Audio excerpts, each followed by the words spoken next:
بسم اللہ الرحمن الرحیم۔ آج میں جو آپ کے لیے قصہ لایا ہوں وہ بزرگوں کے بارے میں آیا ہوا ہے۔ شاید آپ کو اچھا لگے۔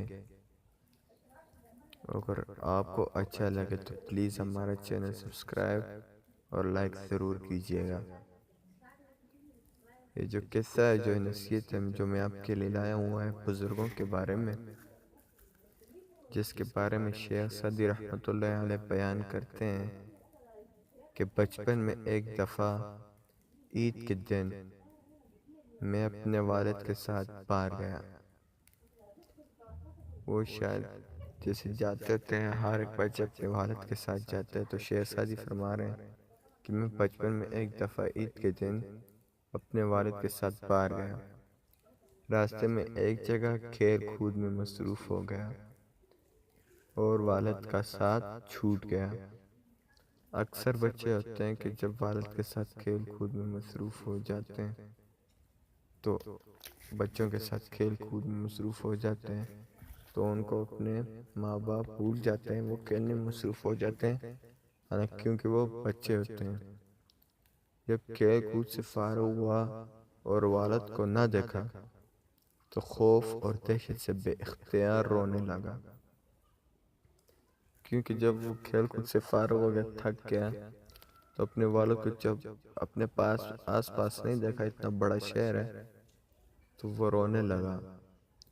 اتنے میں میرے والد بھی مجھے ڈھونڈتے ڈھونڈتے وہاں آ پہنچے۔ تو کہتے ہیں کہ جب میں رو رہا تھا تو میرے والد بھی اسی وقت مجھے ڈھونڈ رہے تھے، میرے تلاش میں ہی تھے، تو وہ بھی کافی دیر سے مجھے ڈھونڈ رہے تھے اور میں بھی اختیار رویا جا رہا تھا، کیونکہ ان کو والد ان کا نہیں مل رہا تھا۔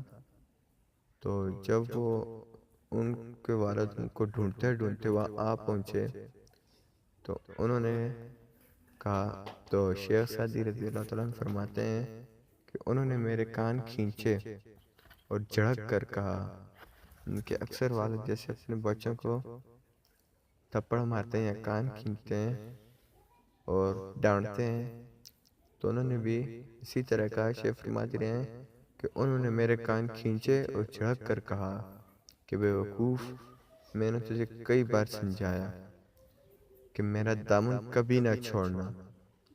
جو بزرگوں کا دامن چھوڑتے ہیں وہ اسی طرح روتے ہیں۔ یعنی کہ شیخ سعدی نے فرمایا کہ میرے والد نے میرے کان کھینچے اور جھڑک کر کہا کہ بے وقوف، میں نے تجھے کئی بار سمجھایا کہ میرا دامن کبھی نہ چھوڑنا۔ جو بزرگوں کا دامن چھوڑ دیتے ہیں وہ اسی طرح روتے ہیں۔ تو اگر آپ کو یہ اچھی لگی ہو تو پلیز میرا چینل سبسکرائب اور لائک ضرور کیجیے گا۔